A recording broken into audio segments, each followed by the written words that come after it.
রহমত পূর্ণ হোক প্রভাত আমার, তাহাজ্জুদ আর ফজরের অভ্যাস আছে যার, রহমত পূর্ণ প্রভাত হয় তার। আলহামদুলিল্লাহি রাব্বিল আলামিন, আসসালাতু ওয়াসসালামু আলা সাইয়্যিদিল মুরসালিন, আম্মা বা'দু, ফাউযু বিল্লাহি মিনাশ শাইতানির রাজীম, বিসমিল্লাহির রহমানির রহিম। আসসালাতু ওয়াসসালামু আলাইকা ইয়া রাসূলুল্লাহ ওয়া আলা আলিকা ওয়া আসহাবিকা ইয়া হাবিবাল্লাহ। আসসালাতু ওয়াসসালামু আলাইকা ইয়া নবিয়াল্লাহ ওয়া আলা আলিকা ওয়া আসহাবিকা ইয়া নূরাল্লাহ। মাদানী চ্যানেলের দর্শক শ্রোতা, আলহামদুলিল্লাহ আবার উপস্থিত হয়েছে রহমতপূর্ণ প্রভাত অনুষ্ঠান নিয়ে। যে যেখান থেকে আমাদের অনুষ্ঠান দেখছেন, দূরে কিংবা কাছে, দেশে কিংবা প্রবাসে, সকল দর্শককে জানাই আন্তরিক মোবারকবাদ। দর্শক শ্রোতা, রহমতপূর্ণ প্রভাত অনুষ্ঠান ইনশাআল্লাহ তাআলা কোরআনে পাকের তিলাওয়াত শুনবো, হামদে বারি তাআলা, নাতে রাসূল মকবুল সাল্লাল্লাহু তাআলা আলাইহি ওয়াসাল্লাম। এর পাশাপাশি আল্লাহ চায় একটি বিষয় নিয়েছে আলোচনা করার জন্য, নেকির দাওয়াত দেওয়ার জন্য, তাও আমরা শুনবো এবং আপনাদের কলগুলো নেওয়ার চেষ্টা করব, অনুরোধের কালামগুলো শোনাবো ইনশাআল্লাহ তাআলা। নবী রাহমাত শফি উম্মাত সাল্লাল্লাহু তাআলা আলাইহি ওয়াসাল্লামের আলিশান ফরমান, যে ব্যক্তি দৈনিক আমার উপর 50 বার করে দুরূদ শরীফ পাঠ করবে, নবী করিম সাল্লাল্লাহু আলাইহি সাল্লামের ইরশাদে কারিমা, কিয়ামতের দিন আমি তার সাথে মুসাফা করব। সাল্লু আলাল হাবিব সাল্লাল্লাহু তাআলা আলা মুহাম্মদ সাল্লাল্লাহু তাআলা আলাইহি ওয়াসাল্লাম। দর্শক, দেরি না করে চলুন ভালো ভালো নিয়ত সহকারে আমরা কোরআনে পাকের তেলাওয়াত এবং এর তরজমা স্ক্রিনে দেখি।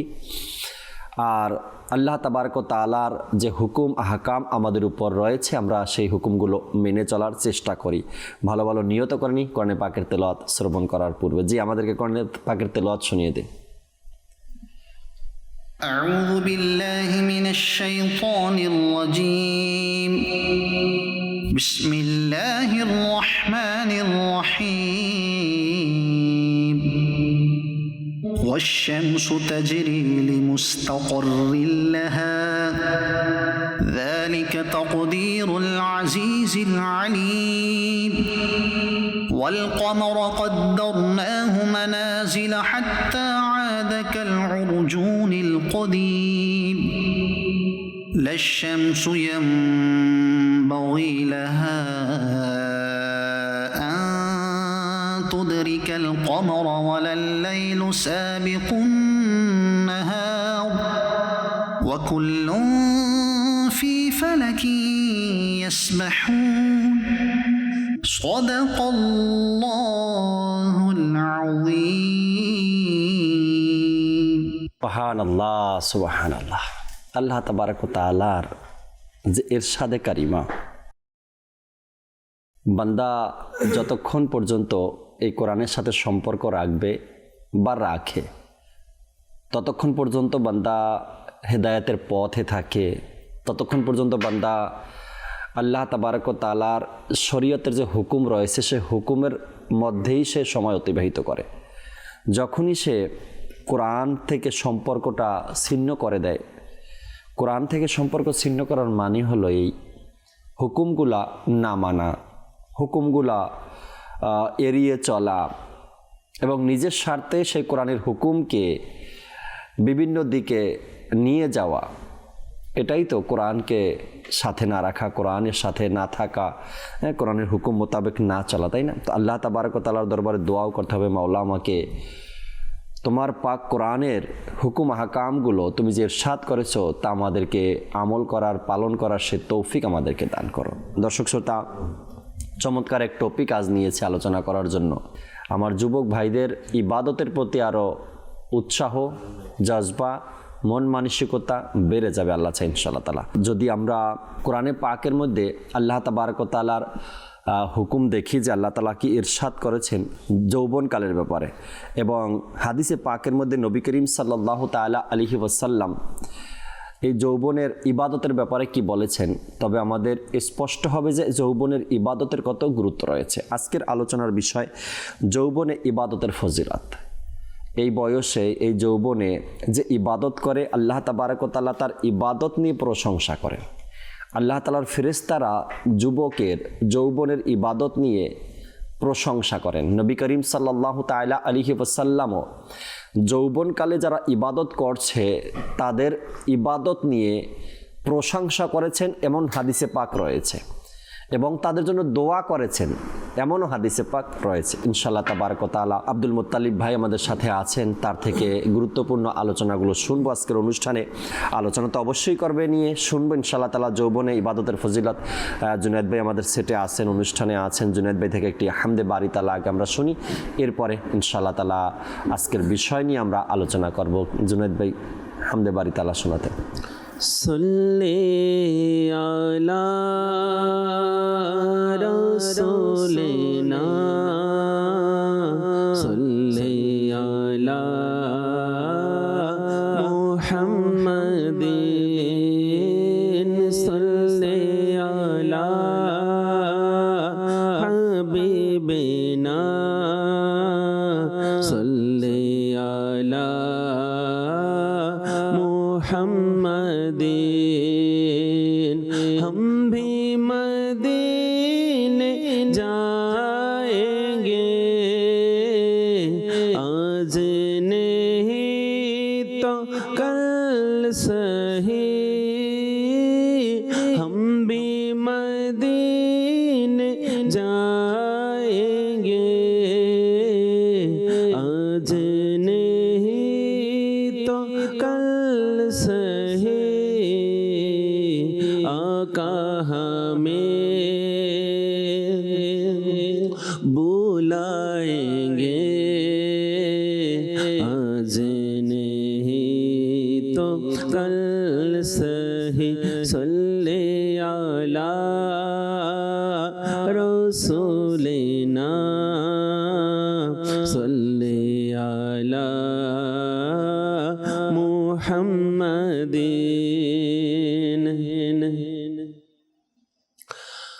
अल्लाहु वल्लाहु अल्लाहु वल्लाह अल्लाहु अल्लाहु अल्लाहु वल्लाह अल्लाहु अल्लाहु अल्लाहु वल्लाह अल्लाहु अल्लाहु अल्लाहु वल्लाह।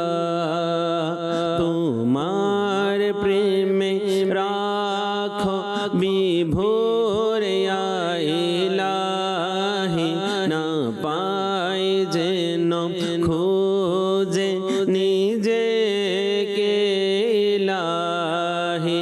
अल्लाह अल्लाह अल्लाह वल्लाह अल्लाह अल्लाह अल्लाह वल्लाह अल्लाह अल्लाह अल्लाह वल्लाह अल्लाह अल्लाह अल्लाह वल्लाह।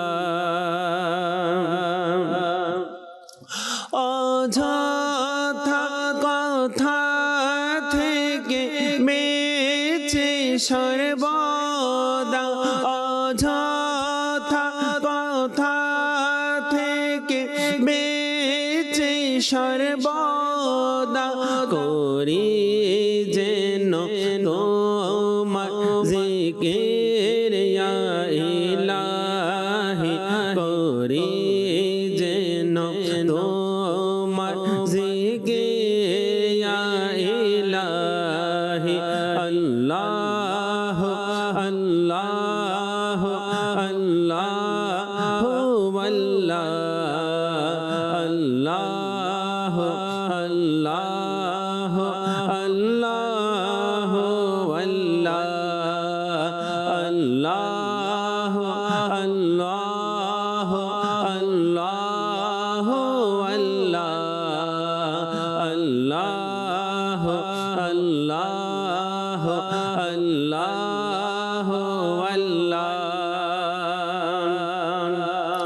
ভেঙে গেছে কমর গুনাহেরি ভারে, ভেঙে গেছে কমর গুনাহেরি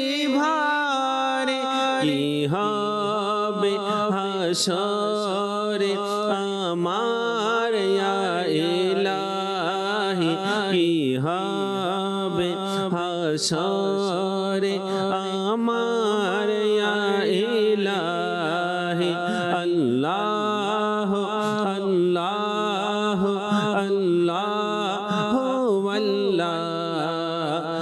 আল্লাহ আল্লাহ আল্লাহ আল্লাহ কাটে যেন জীবন তোমার ইবাদতে কাটে যেন জীবন তোমার ইবাদতে দয়া করো এ মন দয়া ইলাহি দয়া করো এ মন দয়া ইলাহি আল্লাহ আল্লাহ আল্লাহ আল্লাহ আল্লাহ আল্লাহ আল্লাহ তোমার প্রেমে রাখো বিভোর ইলাহি না পাই যেন খোঁজে নিজে ইলাহি আল্লাহ সুবহানাল্লাহ। আল্লাহ তাবারক ওয়া তাআলা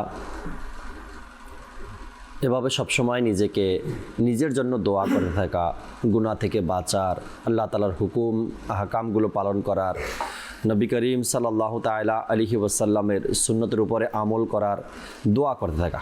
আল্লাহ তাবারক ওয়া তাআলা আমাদেরকে গুনাহমুক্ত জীবন দান করুক, আল্লাহ তাআলা আমাদেরকে নেকিময় জীবন দান করুক, আল্লাহ তাআলা আমাকে আপনাকে সুন্নতে পরিপূর্ণ জীবন আমাদেরকে আল্লাহ তাআলা দান করুক। বিষয় নিয়েছি দর্শক আলোচনা করার জন্য যৌবনে ইবাদতের ফজিলত। বৃদ্ধ বয়সে ইবাদতের ফজিলত রয়েছে, নাই এটা না, তবে যৌবনে ইবাদতের কথাও আলাদাভাবে ইরশাদ হয়েছে এবং যৌবনে ইবাদতের ফজিলত ও গুরুত্বও রয়েছে। আচ্ছা, যৌবনে ইবাদতের স্বাদ, ইবাদতের গুরুত্ব, ইবাদতের ফজিলত একটা বিষয়। বৃদ্ধ বয়সে ইবাদতের শখ, ইবাদতের স্বাদ, ইবাদতের ফজিলত, ইবাদতের গুরুত্ব এটা আরেকটি বিষয়। এখন আপনি আমি সেই বৃদ্ধ বয়সটা পাবো কি না সেটাই তো জানা নেই। বৃদ্ধ বয়সে ইবাদতের ফজিলত আছে, কিন্তু পাবো কি না এটা তো বড় কথা, যে পাবো কিনা সেই বৃদ্ধ বয়স। মাঝে মধ্যে আমি আমার বয়স্ক যে আত্মীয় স্বজন আছে, হয়তো বা চাচা, না হয়তো মামা বা অন্য কোনো আত্মীয়, যাদের দাড়ি একেবারেই পাকছে, সাদা হয়ে গেছে এবং গায়ের চামড়া লুজ হয়ে গেছে, তো মাঝে মধ্যে এদেরকে দেখলেও এদের সাথে কথা বলতে গিয়ে বলি, বাস দোয়া করেন আপনাদের মতো যদি হায়াত পাই, হয়তোবা এই বয়সে এসেও অনেক সওয়াব অর্জন করা যায়। কেননা সাদা দাড়িওয়ালাদের ব্যাপারে চমৎকার ইরশাদে কারিমা রয়েছে এবং যাদের কোমর ঝুঁকে যায় তাদের ব্যাপারে চমৎকার ইরশাদে কারিমা রয়েছে। যাদের শরীরের চামড়া লুজ হয়ে যায়, অর্থাৎ যৌবনে এক রকমের থাকে আর বৃদ্ধ বয়সে আর এক রকমের হয়ে যায় শরীরের চামড়া, তাদের ব্যাপারেও আলাদাভাবে ইরশাদ করা হয়েছে। তো তাদের মতো যদি হায়াত পাওয়া যায় এবং সেখানে যদি আল্লাহ তাআলা ইবাদত ও রিয়াজতের সাথে রাখে, তবে ফজিলত তো অনেক আছে এবং সওয়াব অনেক পাওয়া যাবে। আর যদি আমরা যৌবনের ইবাদতে যৌবনে করতে পারি, যে ইবাদতটা করার কথা, তো সেখানেও আল্লাহ তাআলা অনেক নিয়ামত রেখেছেন। মোতালিব ভাই আমাদের সাথে আছেন। যৌবনে ইবাদতের ফজিলত মাদানী চ্যানেলে যারা আসে, বিশেষ করে দাওয়াত ইসলামের 3 দিনের সুন্নাতে বারা ইজতেমা বলেন, সাপ্তাহিক ইজতেমা বলেন, যৌবন বয়সেই এদেরকে দেখা যায়। বাংলাদেশে হয়তো 2 প্রজন্ম চলে দাওয়াত ইসলামের। আমি আমার সন্তান বা যারা একটু আরও বড় আছে, সিনিয়র আছে, তারা তাদের সন্তান, 2 প্রজন্ম চলতেছে। পৃথিবীর মধ্যে এমনও আছে যারা 3 প্রজন্ম দাওয়াত ইসলামী, 4 প্রজন্ম দাওয়াত ইসলামী, যারা শুরু থেকে দাওয়াত ইসলামীকে পাইছে। আমাদের বাংলাদেশের একটা লেভেল এখন পর্যন্ত ওই পর্যায়ে যায়নি যাদের সবার দাড়ি সাদা হয়ে গেছে, এরকমের 2-1 জন আছে শুধু। এখন এই যৌবনই দেখা যায়, যুবকই দেখা যায় দাওয়াত ইসলামীতে। আল্লাহ তাআলার দয়ায় এটার একটা প্লাস পয়েন্টও আমি দেখেছি যে এই যুবক বয়সে মানুষদেরকে নেকির দাওয়াত দিতে দেখে, সুন্নতে বরা বয়ান করতে দেখে, মাদানী চ্যানেলে অনুষ্ঠান করতে দেখে যুবকরা ধাবিত হচ্ছে। আরে এই সকল যুবকরা পারলে আমরা কেন পারছি না? তাদেরকে এত সুন্দর দেখায় লেবাসে, তো আমাদেরকেও তো দেখাবে, এরকম একটা বিষয় কাজ করে মানুষের মধ্যে এবং ধাবিত কিন্তু বেশি হয়। তো যৌবনের ইবাদত নিয়ে যদি কিছু আলোচনা শোনাতেন আমাদেরকে।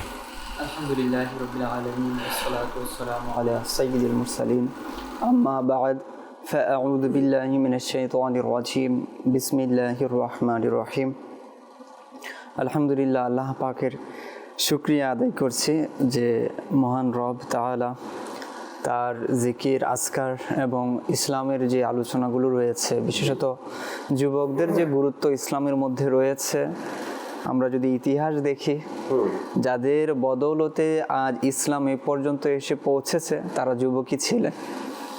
তো আলহামদুলিল্লাহ সেই বিষয়ে আলোচনা ইনশাল্লাহ করব। প্রথমত হচ্ছে আপনি যে বিষয়টা বললেন যে বার্ধক্য এবং যৌবনের ইবাদতের যে একটা ফজিলত তো উভয়টারই রয়েছে, তবে যৌবনের ইবাদতের ব্যাপারে আলাদাভাবে গুরুত্ব প্রদান করা হয়েছে।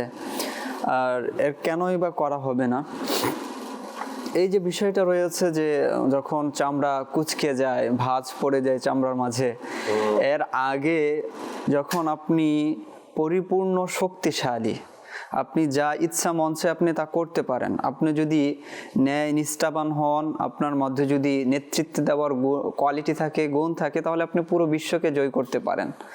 ওই মুহূর্তে আপনি সব কিছু ছেড়ে আল্লাহ তাআলার সন্তুষ্টির জন্য লেগে গেছেন। তো এটা অবশ্যই একটা অনেক বড় একটা আপনার ত্যাগ বলা চলে। এটা আমরা যদি দেখি যে বার্ধক্যে যখন মানুষ ইবাদত করে, তখন একটা মনের মধ্যে ভয় থাকে যে আর কদিন বাঁচব, বয়স হয়ে গিয়েছে, চুলগুলো পেকে গেছে, এখন সবকিছু ঠিকভাবে করতে পারছি না, মৃত্যু অনিবার্য, খুব কাছে চলে এসেছে। যে কারো মৃত্যু হতে পারে, তবে আমরা শুনেছি ছোটবেলায় যে ঝড় এলে গাছের পাকা আমটাই পড়ে। তো এটা বলতো আর কি মুরব্বীরা, যে বৃদ্ধ হয়েছি তো তোমার আগে আমার মৃত্যু হওয়াটাই স্বাভাবিক বেশি।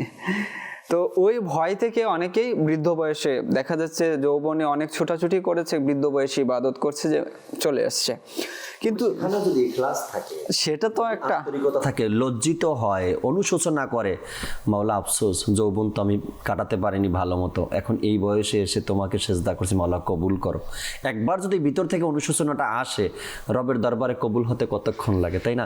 আবার যৌবনের ইবাদতের তো অনেক ফজিলত। আল্লাহ না করুক যদি কোনো যৌবনে ইবাদত করতে গিয়ে আল্লাহ তাআলার পানা যদি অহংকার চলে আসে, আমার মতো কয়জন যুবক আছে ইবাদত করছে, সেখানে তো ফেল খেয়ে গেলাম না, ধরা খেয়ে গেলাম। সম্পূর্ণ বিষয়, প্রত্যেকটা বিষয়ের আলাদা আলাদা টপিক, রাইট টপিক আছে, কথা আছে। যে বিষয়টা হচ্ছে যে আপনি প্রত্যেকটা সেক্টরে দেখবেন যে যুবক বয়সের গুরুত্বই রয়েছে। আপনি বাংলাদেশ বলি বা বিভিন্ন রাষ্ট্রের মধ্যে বলি, নির্দিষ্ট একটা বয়স পর্যন্ত সরকার আপনাকে চাকরির মধ্যে রাখে, নির্দিষ্ট একটা বয়স থেকে নির্দিষ্ট একটা সময় পর্যন্ত।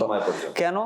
ওই পর্যন্ত আপনি সরকারকে, দেশকে আপনি সার্ভিস দিতে পারবেন, এরপরে আপনি দিতে পারবেন না। নিজেরটা আছে, এটা সার্ভিস দেওয়ার না, রেস্ট নেওয়া। রাইট। তো অনুরূপ ভাবে ইসলামের যে বিধিবিধানগুলো রয়েছে, এগুলো স্মরণ রাখার, মনে রেখে যথাযথভাবে আদায় করার একটা, আমরা জানি আপনার সবকিছু তো সবসময় স্মরণে থাকে না, আবার যারা আল্লাহওয়ালা আছে তাদের বিষয়টা একটু ভিন্ন রকম আছে, ইনশাল্লাহ হয়তো সেদিকে যাব।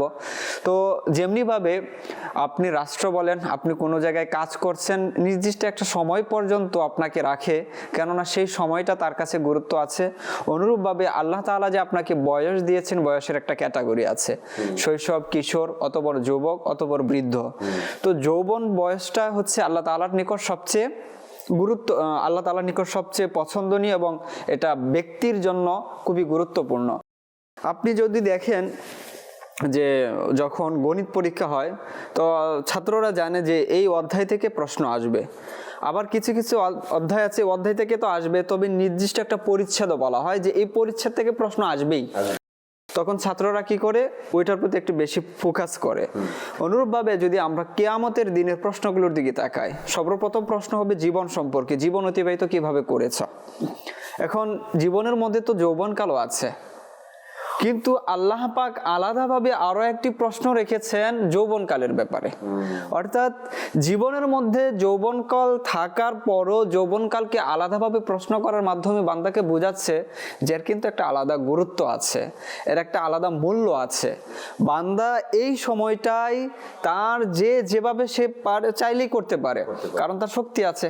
সে চাইলে যেভাবে ইচ্ছা অতিবাহিত করতে পারে, সে চাইলে যেভাবে ইচ্ছা উপার্জন করতে পারে, সে চাইলে যেভাবে ইচ্ছা তার জীবনকে সে রাঙাতে পারে। কিন্তু সেই মুহূর্তটাতে যখন তার সবকিছু আছে, সে কারো উপর নির্ভরশীল না, তারপর সবকিছু ছেড়ে আল্লাহ তাআলার ইবাদতের মধ্যে সে নিমগ্ন, আল্লাহ তাআলাকে সন্তুষ্টি করার জন্য সে চাচ্ছে, তখন সেটার একটা গুরুত্বই আলাদা রয়েছে, সেটার একটা মানদণ্ড সওয়াবের বিষয়ই আলাদাভাবে রয়েছে। এবং আমরা যদি ইতিহাসের মধ্যে দেখি তো এই বিষয়গুলো আমরা দেখতে পাই। এখন এই মুহূর্তটা যে দেখেন যে যৌবনকালে সৎ চরিত্রবান হওয়া এবং নিষ্ঠার সাথে জীবন অতিবাহিত করা, এটা মনে হচ্ছিল যে হয়তো শেষ হয়ে গেছে, এখন আর এটার চাহিদা নেই, এরকম একটা চারদিক থেকে এরকম পরিবেশ দেখছি। কিন্তু নানা প্রেক্ষাপটে আমাদের চোখের সামনে আসলেই আসে যে আসলেই ন্যায় ব্যক্তি যারা আছে, যারা সত্যের উপরে থাকে, যারা ইসলামকে ভালোবাসে, আল্লাহ তাআলাকে ভালোবাসে, হুজুর সাল্লাল্লাহু আলাইহি ওয়াসাল্লামের সুন্নতকে ভালোবাসে, কোরআনকে ভালোবাসে, তো তাদের চাহিদা যুগে যুগে সর্বদাই ছিল এবং কিয়ামত পর্যন্ত এটা থাকবে। সুতরাং আমার আপনার করণীয় হচ্ছে নিজেকে ওইভাবে গঠন করা। যেমনিভাবে আল্লাহ তাআলার কাছে এই যুবকদের একটা গুরুত্ব আছে, ইসলামের মধ্যে গুরুত্ব আছে, অনুরূপভাবে মানুষের মাঝে, সমাজের মাঝেও এর একটা গুরুত্ব আছে, থাকবে। মানুষ খোঁজে এদেরকে। আপনি যে বিষয়টা বললেন যে সরকারি চাকরির একটা মেয়াদ থাকে, এই বয়স থেকে নিয়ে এই বয়স পর্যন্ত আপনাকে সরকার তাদের চাকরিতে তাদের কাজে রাখবে, এরপরে আপনাকে রাখবে না। বিষয়টা যদি আমরা এভাবে নেই যে একটা লেভেল রাখা হয়েছে বা একটা ক্যাটাগরি রাখা হয়েছে বয়সের সরকারি চাকরির, বিষয়টা যদি আমরা ইবাদতের ক্ষেত্রে এভাবে নেই, যৌবনের যে ইবাদতটা আছে এটা অর্জন করার কিছু। আমি যেভাবে হুকুম আল্লাহ করছেন সেভাবে চাইলে আমি যৌবনে ইবাদত করতে পারি, দাঁড়িয়ে কিয়াম করতে হবে, চাইলে আমি 2 রাকাত নামাজে 2 ঘন্টা অতিবাহিত করতে পারবো, পুরা 2 পারা 3 পারা আমি শেষ করতে পারবো, যৌবনের ইবাদত। চাইলে আমি সেজদাতে আল্লাহ তাআলার দরবারে কান্নাকাটি করতেছি, চাইলে আমি ঠিকমতো রুকু করতে পারতেছি, সেজদা করতে পারতেছি, শেষ বৈঠকে বসতে পারতেছি। বৃদ্ধ বয়সে গিয়ে কিন্তু এটা পসিবল না। যত তাড়াতাড়ি পারা যায় কিয়াম থেকে রুকুতে যাওয়া, যত তাড়াতাড়ি পারা যায় রুকু থেকে সোজা হয় দাঁড়ানো, যত তাড়াতাড়ি পারা যায় সেজদা থেকে উঠে যাওয়া। কেননা আগের মতো ঝুঁকে থাকতে পারি না, আগের মতো সেজদায় গিয়ে থাকতে পারি না, হাঁটুতে ব্যথা, পায়ে ব্যথা, কোমরে ব্যথা। ওই বয়সটা যেটা আছে, যেই বয়সটা এখন আর আমি আগের মতো চাইলেও ইবাদত করতে পারছি না, ওই বয়স থেকে নিয়ে মারা যাওয়া পর্যন্ত এটা যদি আমরা এই হিসাবে নেই, বাস এখন থেকে যেন কোনোটা কাজা না হয় ইবাদত, ওই লেভেলটা আমি বরাবর রাখবো। কেন কাজা হইলে তো গুনাহ। তো এই বয়সে যেন আমার ইবাদতে কোনো ঘাটতি না হয়, কম না হয়, কাজা না হয়, ওটা আমি দেখব। আর এই যুবক থেকে নিয়ে ওই বয়স পর্যন্ত, যখন থেকে ফরজ ইবাদত আমার উপরে, তখন থেকে নিয়ে সেই বৃদ্ধ বয়স পর্যন্ত, যখন আমি অসুস্থ হইনি, ওই পর্যন্ত যে ইবাদতটা আছে এটা হলো আমার ব্যাকআপ। আমি এখানে তো ইবাদত করবোই, ফরজ ইবাদত করবোই, প্লাস পাশাপাশি ব্যাকআপ জমা করব। বৃদ্ধ বয়সে যেটা করতে পারবো না সেটা আমি এখন করে রাখবো, তাই না? জাহিদ যারা আছে, যারা দুনিয়া বিমুখ যারা রয়েছে, তো তাদের ব্যাপারে তো বলা হয়েছে যে যারা সম্পদ উপার্জন করে না, শুধুমাত্র আল্লাহ তাআলার জন্যই একদম আল্লাহ তাআলার দিকে মনোনিবেশ করে, বলে তাদের মধ্য থেকে আরো উপর লেভেলের যে জাহিদ যেটা আছে সেটা হচ্ছে দুনিয়ার সম্পদ সবকিছু থাকার পরেও যে এগুলোর থেকে মুখ ফিরিয়ে নিয়ে শুধু আল্লাহ তাআলার জন্যই নিজের জীবনকে অতিবাহিত করে। যেমন উসমান গনি যুন্নুরাইন রাদিয়াল্লাহু তাআলা আনহুর ব্যাপারে বলা হয় যে তিনি বলেন জাহিদের যে স্টেপ রয়েছে তিনি তার থেকেও আরো একটি স্টেপের উপরের লেভেলের। কেন? তার কাছে সবকিছু ছিল, থাকার পরেও তিনি সকল কিছু করেছেন আল্লাহ তাআলার জন্য, যখন যেটা প্রয়োজন হয়েছে তিনি ইসলামের জন্য উৎসর্গ করে দিয়েছেন। তো এই যে জাহিদ হওয়ার, যে সবকিছু থাকার পরেও আল্লাহ তাআলার দিকে মনোনিবেশ করা, এটা জাহিদের উপরে আরো একটা লেভেল। অনুরূপভাবে আপনার শরীরে শক্তি থাকা, আপনি চাইলে যে কোনো ধরনের কাজ করতে পারছেন, আপনি চাইলে আপনি চট্টগ্রাম চলে যেতে পারছেন, আপনি রাজশাহী চলে যেতে পারছেন, আপনি ট্যুর দিতে পারছেন, সবকিছু ছেড়ে যে এই যে ইজতেমা আসছে, এখন তো শীতকাল, বিভিন্ন বন্ধু বান্ধব মিলে কি করবে, বিভিন্ন জায়গায় ট্যুর দেবে, যে আজ হ্যাঁ অমুক এলাকায় যাব, আজ অমুক জায়গায় যাব, বন্ধুরা মিলে একটা প্ল্যান করে। তো এটা আপনার শক্তি আছে, সামর্থ্য আছে, এখন ইনকাম করার সুযোগও আপনার আছে। Right right. তো এইটা যে আপনার শক্তিও আছে, সামর্থ্য আছে, আপনি সবকিছু করতে পারছেন, তো এটাকে মাইনাস করে যদি আপনি এই ট্যুরের টাকাটা একটা সকলকে নিয়ে একটা বাস বুকিং করে চট্টগ্রাম থেকে যদি আপনি ঢাকায় চলে আসেন, রাজশাহী থেকে যদি আপনি ঢাকায় চলে আসেন, সুবহানাল্লাহ। ময়মনসিংহ, খুলনা, যে বিভিন্ন জায়গা যারা আছে, জি। তো অনুরূপ ভাবে ওই যে জাহিদের যে বিষয়টা বর্ণনা করা হয়েছে যে সবকিছু থাকার পরেও আল্লাহ তাআলার দিকে মনোনিবেশ, অনুরূপ ভাবে ওই ব্যক্তির যার যৌবনকাল আছে, তার যৌবনের যে রং তামাশা করার সকল সুযোগ সুবিধাও আছে, চাইলে বিভিন্ন জায়গায় যেতে পারে, তো এইগুলো থেকে ফারিগ হয়ে বন্ধু বান্ধবদেরকে নিয়ে মিলেমিশে একটা বাস বুকিং করে যে ইজতেমায় আসবে, তো তার ব্যাপারটাও বলা চলে ওই রকমের একটা লেভেলের। আল্লাহু আকবার, কেননা আল্লাহু আকবার। আসলে আমরা যদি দেখি চারদিক থেকে এই ঢেউটাই চলে যে বন্ধু বান্ধব একসাথে থাকা মানে কি আনন্দ ফুর্তি করতে হবে, বন্ধু বান্ধব একসাথে থাকা মানে কি জীবনের একটা স্মৃতি ধরে রাখতে হবে যে আমাদের একটা বন্ধু সার্কেল ছিল, তো এক ফ্রেমে আসতে হবে, অনেক কিছু করতে হবে, বারবিকিউ খেতে হবে। তো এটা একটা তো ঠিক আছে, আপনার স্মৃতি যদি হালাল ভাবে সবকিছু হয়, তবে এই স্মৃতিটাকে আপনি বৃদ্ধ বয়সে আপনার নাতি যারা আছে গর্বের সাথে বলতে পারবেন যে আমরা ইজতেমায় গিয়েছিলাম এবং ইজতেমার এই রৌনক আমাদের দ্বারা হয়েছে। এবং এইটা শুধু আপনার বলার মাধ্যমে শেষ হবে না, আপনি বলছেন, আপনি আপনার পরবর্তী জেনারেশনকে শোনাচ্ছেন, বরঞ্চ আল্লাহ তাআলার কাছেও কিন্তু এর একটা নথি রয়ে গেছে, এর সওয়াব যে রয়েছে, এর মাধ্যমে যে ইসলামের যে খিদমত যেটা হচ্ছে। আর আল্লাহ তাআলা চাইলে এখানে যদি আপনি নিজে এসে পরিবর্তন হন, কাফেলায় সফর করেন এবং 12 মাসের যে কাফেলা রয়েছে, ইমামতের যে কোর্সগুলো রয়েছে, এগুলো অংশগ্রহণ করে যদি আপনি আপনার এলাকার মধ্যে আপনি পরিবর্তন নিয়ে আসতে পারেন, সেটার তো একটা আলাদা একটা বিশেষ মর্যাদা রয়েছে। আমি এই যে যৌবনের যারা রয়েছে তাদের কিন্তু ইতিহাস অনেক কিছু শেখায় এবং ইতিহাসে তাদের কথায় ভরপুর। আমরা যদি মোহাম্মদ বিন কাসিম তার ইতিহাসটা উঠিয়ে নেই যে কার মাধ্যমে প্রথমত এই ভারতবর্ষে ইসলামটা শুরু হয়েছে, আমরা যদি তারেক বিন জিয়াদ তার কথা দেখে নে যে স্পেনে যে 800 বছর মুসলমান শাসন করেছে কার বদৌলতে করেছিল, আমরা যদি মোহাম্মদ সুলতান ফাতিহ রহমাতুল্লাহ তাআলা আলাইহি তার জীবনে নিয়ে নেই কার মাধ্যমে কনস্টান্টিনোপল বিজয় হয়েছিল। তারা অল্প বয়সে ছিলেন সবাই, হ্যাঁ, কারো বয়স 20 বছর ছিল, কারো 70 বয়সে ছিল, কারো আর একটু বেশি ছিল। তারা কি করেছেন, ইসলামের ইতিহাসের অনেক পরিবর্তন তারা সংগঠন করেছেন। তো আপনি যে এলাকায় আছেন, আপনি প্ল্যান করছেন যে এই ডিসেম্বরে আপনি কোথাও যাবেন বন্ধু বান্ধব নিয়ে, 1200 টাকা 2000 টাকা করে আপনি একটু চেঞ্জ করে এটাকে ঢাকার ইজতেমার দিকে নিয়ে আসেন, প্ল্যানটা চেঞ্জ করে ঢাকামুখী হন। আর এখানে আশিকের যে মিলন মেলাটা হবে, সেখানে যে জীবনের পরিবর্তনটা আসবে, সেখানে যে শিক্ষার যে বিষয়টা হবে, সেখানে মা বাবার আদব রয়েছে, নামাজ রয়েছে, এমনকি আপনার সমাজকে কিভাবে পরিচালনা করতে হবে, কিভাবে সমাজে আপনি ডিল করবেন, কিভাবে সমাজে আপনি ন্যাকের নেতৃত্ব দিবেন, সেই সব বিষয়গুলো আপনি জানতে পারবেন। মদিনা আপনি যখন ইজতেমাতে আসবেন তো দেখবেন ঢাকা শহরে দাওয়াত ইসলামী একটা মিনি সিটি তৈরি করে ফেলছে।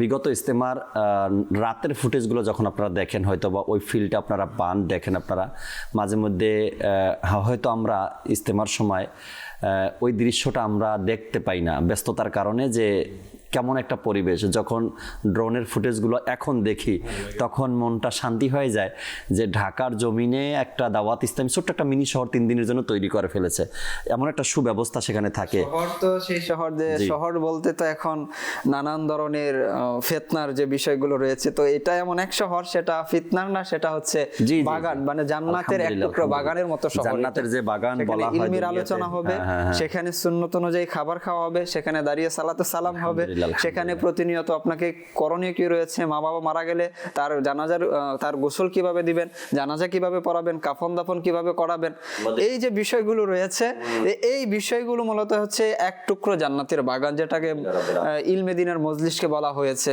তো সেটা একটা পুরো মিনি সিটির মধ্যে এই ইলমে দিনের একটা মিনি সিটি। এই জন্য বললাম আমি যে ওখানে যতগুলো মানুষ আসবে সব মানুষের জন্য অস্থায়ী ওয়াশরুমের ব্যবস্থা, গোসলের ব্যবস্থা, থাকার ব্যবস্থা, খাবারের ব্যবস্থা, এক মিনি শহরই হয়ে গেছে, মিনি সিটি হয়ে গেছে। আল্লাহ তাআলা বোঝার তৌফিক দিন। যৌবনের ইবাদত নিয়ে আলোচনা শুনছি, আমরা করছি। একটা সময় আপনার হাতে সময় আছে, আপনার কাছে এখন সময় আছে, টাকা নেই। একটা সময় আসবে টাকা থাকবে, সময় থাকবে না। আপনি এটা দিয়েই আপনার জীবনটা অতিবাহিত করতে হবে। আপনি আপনার সিনিয়র পার্সন যারা আছে তাদের সাথে পরামর্শ করেন, তারা কি বলে দেখেন। আমাদের হাতে একটা সময় যথেষ্ট পরিমাণ সময় ছিল, টাকা ছিল না, কিছু একটা করব, কিছু একটা করতে হবে, টাকা ছিল না। এখন টাকা আছে, সময় নেই। টাকা থাকলেও সময় কিনতেও পাওয়া যাচ্ছে না, জি। তাই না? সময়টা এই সময় চলে যাবে, এই দিন চলে যাবে, টাকা নেই, সময় আছে টাকা নেই, এভাবেই জীবনটা অতিবাহিত হবে। এর ফাঁকে আপনাকে নিজেকে মুমিন মুত্তাকি হিসাবে গড়ে তুলতে হবে। এটা হলো বুদ্ধিমানের কাজ। কোরআনে পাকে যে মুমিনের আলামত, মুমিনের সিফাত বয়ান করা হয়েছে। যত ঝড় তুফান আসুক না কেন, দেশের পরিস্থিতি যেমনই হোক না কেন, আবহাওয়া যেমনই থাকুক না কেন, শীত যত বেশি পড়ুক না কেন, সকল কিছুর মাঝেই আপনাকে নিজেকে গড়ে তুলতে হবে একজন মুমিন মুত্তাকি হিসেবে। আর তখনই আপনি সফল কাম কোরআনের ভাষায় যখন আপনি নিজেকে গড়ে তুলবেন। আল্লাহ তাআলা আসানি দান করুক। আরো শুনবো আলোচনা ইনশাআল্লাহ তাআলা। এর আগে জুনায়েদ ভাই থেকে একটি নাতে রাসূল মকবুল সাল্লাল্লাহু তাআলা আলাইহি ওয়াসাল্লাম শুনি আগে, এরপরে দর্শকের কল নিবলা চাই। জি হুজুর। তুমি মোর প্রাণ, তুমি মোর জান, ও গো প্রিয় নবী, তুমি মোর জান, তুমি মোর প্রাণ, ও গো প্রিয় নবী, তব তরে কুরবানি প্রাণ, ও গো প্রিয় নবী, কর মোর সব আশা পূরণ, ও গো প্রিয় নবী, কর মোর সব আশা পূরণ, ও গো প্রিয় নবী, দারিদ্রতা থেকে করো ত্রাণ, ও গো প্রিয় নবী, তুমি মোর জান, তুমি মোর প্রাণ, ও গো প্রিয় নবী, দিয়েছ নবী তুমি গরিব দুঃখের ডাকে সারা, দিয়েছ নবী তুমি গরিব দুঃখের ডাকে সারা, শুনো আমার তুমি আহ্বান, ও গো প্রিয়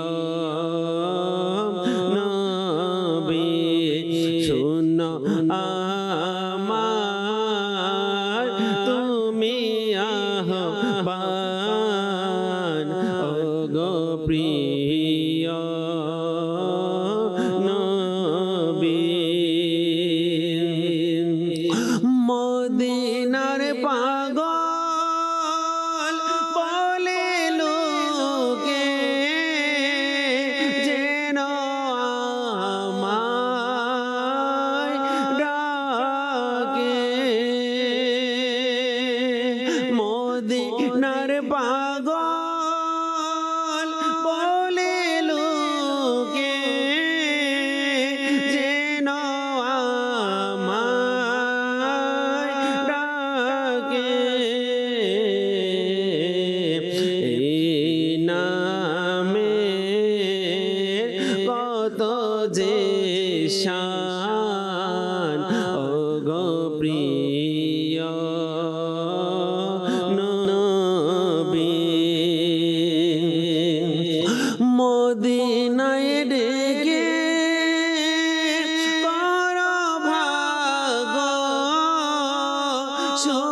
সুপ্রসন্ন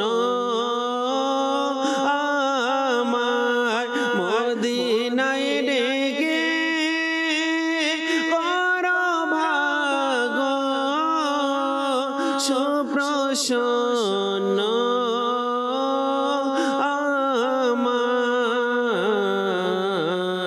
মদিনা দেখার বড়ই আরমান ও গো প্রিয় নবী তুমি মোর জানাকা তুমি মোর প্রাণ ও গো প্রিয় নবী তব তরে কুরবানি প্রাণ ও গো প্রিয় নবী। সুবহানাল্লাহ, সুবহানাল্লাহ। আল্লাহ তাবারক ওয়া তাআলা এই জোশ ও জজবা সালামত রাখুক। নিজের জান মাল সব কিছু নবী করিম সাল্লাল্লাহু আলাইহি সাল্লামের কদমে উৎসর্গ করার সেই মন মানসিকতা আল্লাহ তাআলা আমাদেরকে দান করুক। আমার বলতে কোনো ইচ্ছা যেন না থাকে, যা হবে আমার নবীর কদমেই হবে, যা করব নবীর দেখানো কাজগুলো করব, যা বলবো নবীর বলা কথাগুলোই বলবো। যখন এভাবে হবে তখন আল্লাহ চাই ইনশাআল্লাহ তাআলা আমার আখেরাত আপনার আখেরাতও সুন্দর হবে। আল্লাহ তাআলা কবুল করে নিক। দর্শকের কিছু কল রয়েছে আমাদের সাথে, কয়েকটা কল শুনবো, এরপর আল্লাহ চাই ইনশাআল্লাহ তাআলা আবারও আলোচনায় ফিরবো। যে দর্শকের কল শুনিয়ে দিন। আমি নাটোর জেলা থেকে বলছি। আচ্ছা, আমি একটি কালাম শুনতে চাই। প্রিয় নবীর কোকিল আমি মদিনা আমার বাগান। প্রিয় নবীর কোকিল আমি মদিনা আমার বাগান, এই কালামটি আপনি শুনতে চেয়েছেন। জুনায়েদ ভাই আছে আমাদের সাথে, অবশ্যই শোনাবে আল্লাহ চায়। পরবর্তী কল দেন। আমার নাম মোহাম্মদ সাইফুল ইসলাম, গাজীপুর কালিয়াপুর থেকে বলছিলাম। আমি সবসময় মাদানী চ্যানেল দেখি, আমরা সবাই আসক্ত হয়ে গেছি মাদানী চ্যানেলে। মাদানী চ্যানেল দেখে আমাদের অনেক পরিবর্তন হয়েছে। আমাদের ছেলে মেয়ে যারা আছে সবাই দেখে মাদানী চ্যানেল, খুব ভালো লাগে। আমার গ্রামের বাড়ি সবাইকে দেখার জন্য বলি। এখন যে অনুষ্ঠানটা হচ্ছে, নাচ হচ্ছে, জাকির ভাইয়েরা সবাই বলতেছে, আমি জাকির ভাই কণ্ঠে একটা গজল শুনতে চাই, জাকির ভাই শুনে দিলে অনেক খুশি হবো। ভালো বলছেন ভাই, যার যেটা কাজ সেটা তো সে করলেই ভালো হয়। এখন নাতে রসুল সব আসে কি পরে, আমরাও পড়ি, আমিও পড়ি, অফ ইয়ারে পড়তে তো আর নিষেধ নাই। তবে শোনার মতন একজনের অন্তরে গিয়ে লাগে বা বারবার শুনতে চায় এমন একটা কণ্ঠ যাদেরকে আল্লাহ তাআলা দিয়েছেন, এটা তাদের কি করা উচিত, যেন ধাবিত হয় মানুষ আরও। যেমন আমাকে কালাম বলতে বললে আমার কষ্ট হয় যে পরে তো দিব, হয়তো যাবে, আমার কষ্ট হবে, বা বেসুর গলা যেটাকে বলে এটা হবে। ঠিক জুনায়েদ ভাইকে বয়ান করতে দিলে ওই স্টাইল চেঞ্জ হয়ে যাবে। হ্যাঁ, এরপরে জুনায়েদ ভাই বলবে কালাম আমাকে 2 দিন পরে দেন, বয়ান করছি, গলাটা একটু ডিস্টার্ব হয়ে গেছে। আল্লাহ তাআলা আসানিতে আপনাদের মোহাব্বত ভালোবাসা আল্লাহ তাআলা সালামত রাখুক। ইনশাআল্লাহ তাআলা ইভেন্টে, ঈদে, প্রোগ্রামে এমন কিছু সময় আছে যেগুলোতে প্রায় মোবাল্লিকরাই কালাম শোনায়, আমিও শোনাব ইনশাআল্লাহ তাআলা। সাথেই থাকুন। পরবর্তী কল দেন। আমার নাম মোহাম্মদ মাসুদ, আমি তো নাতের শুনতে মদিনা যাওয়ার দাওনা ইজাজত ইয়া রাসূলুল্লাহ। মদিনায় যাওয়ার দাওনা ইজাজত, নবী রহমত শাফিয়ে উম্মত। সম্ভবত জুনায়েদ ভাইয়ের প্রথম ইস্তেমার কালাম হতে পারে এটা। সর্বপ্রথম যে ইস্তেমা হয়েছিল 2015-তে, এই ইস্তেমায় আপনার এই কালামটাই ছিল সম্ভবত, আমি যতটুকু মনে পড়ে আমার। যাক, আল্লাহ তাআলা আসানি দান করুক, শোনাবে জুনায়েদ বিন ইনশাআল্লাহ তাআলা। পরবর্তী কল দেন।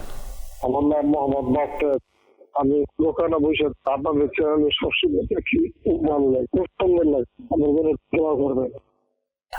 আল্লাহ তাআলা আসানি দান করুক, আল্লাহ তাআলা ভালো রাখুক, সুস্থ রাখুক, সবসময় দোয়া করি আপনাদের জন্য। পরবর্তী কল দেন। আমি গাজীপুর থেকে বলছি। আমি একটি নাতের রাসূল শুনতে চাই, সেটি হলো অতি শীতল হাওয়া মদিনায়। শুনে দিলে অনেক খুশি হতাম। সই শোনাবো, সাথেই থাকুন। পরবর্তী কল। আমি মোহাম্মদ শরীফুল ইসলাম, রাজশাহী। মাদানী চ্যানেল আমার কাছে খুবই প্রিয়। আমি মাদানী চ্যানেলটা নিয়মিত শুনতেছি, আমাকে খুব মুগ্ধ করছে। আমার জন্য দোয়া করবেন, আমি যেন সঠিকভাবে নামাজ কালাম গুলো পালন করতে পারি। ইনশাআল্লাহ আল্লাহ তাআলা আসানি দান করুক। আল্লাহ তাআলা ইবাদতে মনোযোগ করে দিক, মনোযোগী হয়ে যান ইবাদতের মধ্যে, দিল বসে যাক ইবাদতের মধ্যে। দোয়া করি আল্লাহ তাআলার দরবারে। দর্শক, আলোচনাও শুনছিলাম এবং যৌবনের ইবাদতের ফজিলত নিয়ে কিছু কথাও শুনছি, কালামগুলো শুনতেছি। অনুরোধের কালাম একটু পরে শুনবো আমরা সবাই মিলে, আল্লাহ চাই ইনশাআল্লাহ তাআলা। এর আগে আরও কিছু আলোচনা শুনবো যে যৌবনে ইবাদতের যে ফজিলতের কথা। দেখেন বাইজিদ বুস্তামি রহমতুল্লাহি তাআলা আলাইহি আল্লাহ তাআলার কেমন প্রিয় হয়ে গিয়েছেন। তার এক সুপরিচিত ঘটনা, মাকে তিনি শীতেটাতে পানি দিয়েছিলেন। হয়তো এটা প্রসিদ্ধ হয়ে গেছে, কিন্তু তার ইবাদতের দিকে তাকান আপনি একবার, কেমন ছিল তার ইবাদত। খাজা গরিবে নওয়াজ রহমতুল্লাহি তাআলা আলাইহি যখন আজমিরে আসেন, তো তিনি কোন বয়সে আসছেন? বৃদ্ধ বয়সে, হাতে লাঠি নিয়ে কোমর বাঁকা করেন না, যুবক বয়সে এসেছেন। আপনি ইতিহাস দেখেন, খাজা গরিবে নওয়াজ রহমতুল্লাহি তাআলা আলাইহির অজু, কোরআনে পাকের তেলাওয়াত এবং নামাজ, কি এক চমৎকার ঘটনা তার জীবনে আসছে যৌবনের ইবাদতের ব্যাপারে। শাহজালাল ইয়ামানি রহমতুল্লাহি তাআলা আলাইহিকে, যেহেতু আপনি বাংলার মানুষ, আমিও বাংলার মানুষ, শাহজালাল ইয়ামানি রহমতুল্লাহি তাআলা আলাইহির নাম কে না শুনছে? জন্মের পর থেকেই শাহজালাল ইয়ামানির নাম শুনে আসছি আমরা। তার ইতিহাস কি আপনি জানেন? সে কোন বয়সে বাংলাদেশে আসছে, সফর করে? বৃদ্ধ বয়সে তো পসিবল না, যুবক বয়সেই তিনি ইয়ামেন থেকে রওনা করেছিলেন। আস্তে আস্তে 2, 4, 10, 15 বছর যা অতিবাহিত হয়েছে, কোনো পায়ে হেঁটে আসছেন, সাওয়ারি না, হেঁটে আসছেন বাংলাদেশে। আর এর মধ্যে যে সময়টা পার হয়ে গেছে, কিন্তু যৌবনেই সে রওনা করেছিলেন। এরপরে সম্ভবত খাজা গরিবে নওয়াজ শৈশবে রওনা করছেন, নিজের মাতৃভূমি থেকে খাজা গরিবে নওয়াজ শৈশবে রওনা করছিলেন। তো এই যে ইতিহাসগুলো, দিন ইসলামের খেদমত সবচাইতে বেশি যাদেরকে দেওয়া হয় তারা হলো যুবক। মসজিদ আবাদ যাদেরকে দেওয়া হয় তারা কারা? তারাও যুবক। দিন ইসলামের সবচাইতে বড় উপকার যাদের দেওয়া হয় তারা যুবক। যুবকরা যতটুকু কাজ করতে পারে, যতটুকু সাহস ও হিম্মত নিয়ে করতে পারে, বৃদ্ধরা পারবে না, সম্ভব নয়। এখনো সময় আছে, আমার এই যৌবন কালটাকে আমি ইবাদতে কাজে লাগাই। মোতালেব ভাই থেকে আরো কিছু আলোচনা যদি শুনতে চাই। এই যে যৌবনের ইবাদতের ব্যাপারে তো শুরুতে বলছে যে ফজিলত বেশ কিছু রয়েছে। হুজুর সাল্লাল্লাহু আলাইহি ওয়াসাল্লাম ও বিভিন্ন জায়গায় ইরশাদ করেছেন এই যুবক যারা রয়েছেন এবং যারা আপনি ইস্তেমার মাঠে যারা কাজ করছে, তাদের জন্য অনেক বড় এটা সৌভাগ্যের বিষয় যে এই ফজিলতগুলো তারা অর্জন করছে। মাঠে এখন যারা কর্মচারী হিসেবে কাজ করছে, প্যান্ডেল যারা তৈরি করছে, তারা ভলেন্টিয়ার আছে, সিকিউরিটি আছে, মঞ্চ মজলিস আছে, জাদওয়াল মজলিস আছে, স্টুডিও আছে, মাদানী চ্যানেল আছে, সবার মধ্যে যুবকই পাবেন আপনি। না, এটা তো আমি তো জি এখানে থাকি, দেখি, এবং মাঝে মাঝে কিছু মানুষের প্রতি ঈর্ষাও হয় এবং স্পিরিট কি থাকে আপনি দেখছেন, এবং তারা যখন দেখি যেখানে তারা সেখানে উপস্থিত। কখনো দেখি যে এই ঢাকায় ফয়জানে মদিনা, আবার কখনো দেখি আবার একটু পর দেখি যে আবার মাঠে আছে।